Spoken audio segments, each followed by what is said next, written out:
חברים, אתם בערוץ של דין. היום נראה חיות מסוכנות שאוכלות אבטיח. אז בואו נתחיל.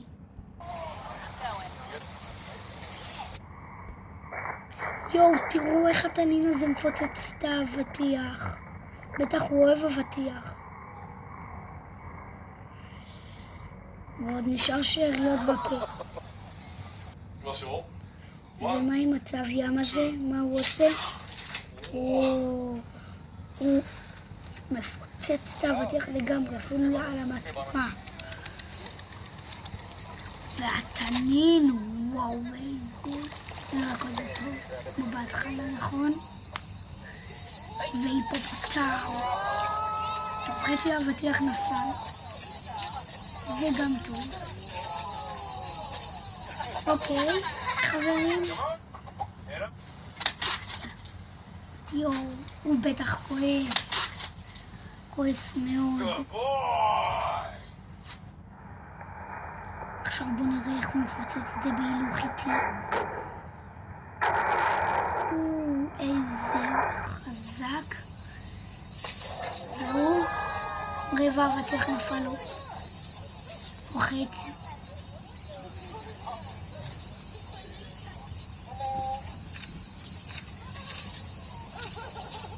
חצי האבטיח נופל לכל היפופוטם בפה.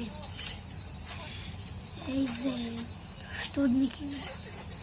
כאילו, לא מסיימים אוכל שקונים. זה עולה כסף. תסתכלו איך התנין הזה הרס לגמרי את האבטיח. וואי, בטח יש לו לסתות חזקות. וההיפופוטם. יואו, איך הוא אוכל את כל האבטיח.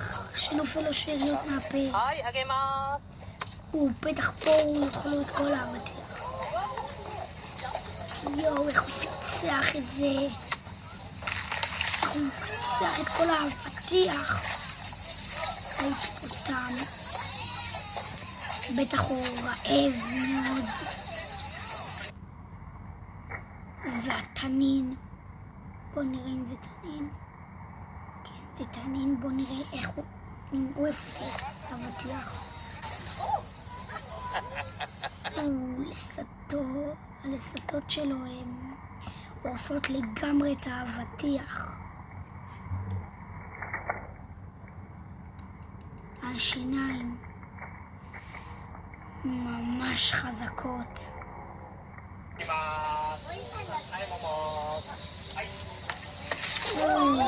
היפופוטם. יותר טוב מכולם, יוצאים מהפה קצת. איזה מגניב. וואו, הוא פיצץ חזק יותר מכולם.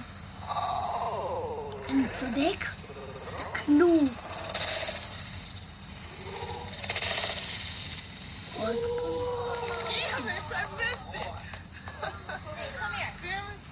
וואו, איזה מגניב. ועכשיו ההיפופוטם. יואו. גם זה די מגניב.